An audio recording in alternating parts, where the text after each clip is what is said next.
après avoir réalisé autant de décors différents pendant autant d'années, j'avais les matériaux et les connaissances pour faire tout ce que je voulais. Je pouvais tout faire, alors j'ai tout fait.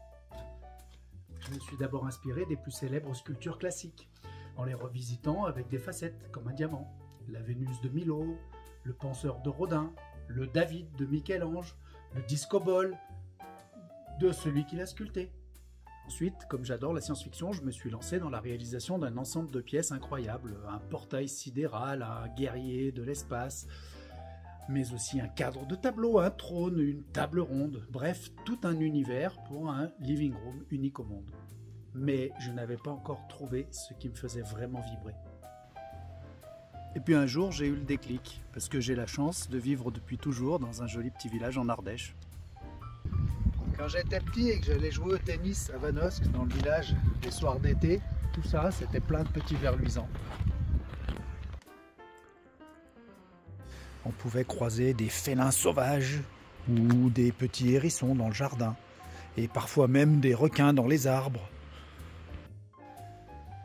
Aujourd'hui, tout ça, c'est fini. Ça fait bien longtemps que je ne vois plus de hérissons ou de vers luisants sur le bord des routes.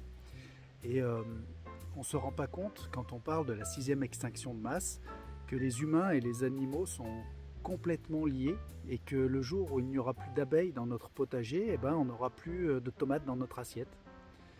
Et donc pour faire prendre conscience de ce lien extrêmement important, je mélange un corps humain avec une tête animale. J'ai tout de suite pensé que ça serait trop tristounet de n'en avoir qu'un seul, donc je voulais créer une petite famille, d'en avoir plusieurs pour qu'ils puissent vivre ensemble. Et je suis parti du thème des singes de la sagesse. Mais alors après avoir passé des heures et des heures à poncer des sculptures à facettes une par une sans arrondir les arêtes, moi je voulais que mes singes soient très gros, très ronds, très faciles à poncer. Et puis pour pas qu'ils aient l'air trop stables, trop figés, j'ai enlevé le podium et j'ai fait des grands pieds. Des singes très musclés, tout ronds, avec des grands pieds, des Bigfoot, c'est devenu des gorilles. Alors moi j'ai rajouté le petit dernier, le 4e, le no sex. Et voilà ma petite famille de animaux décalés qui venait de naître. De fil en aiguille, j'ai ajouté des chiens, des chats, un gecko, un lion, un ours. Et là, je travaille sur des lapins, une souris, un loup. Mais tout ça, tu le découvriras dans Secret d'atelier numéro 4. En attendant, prends soin de toi.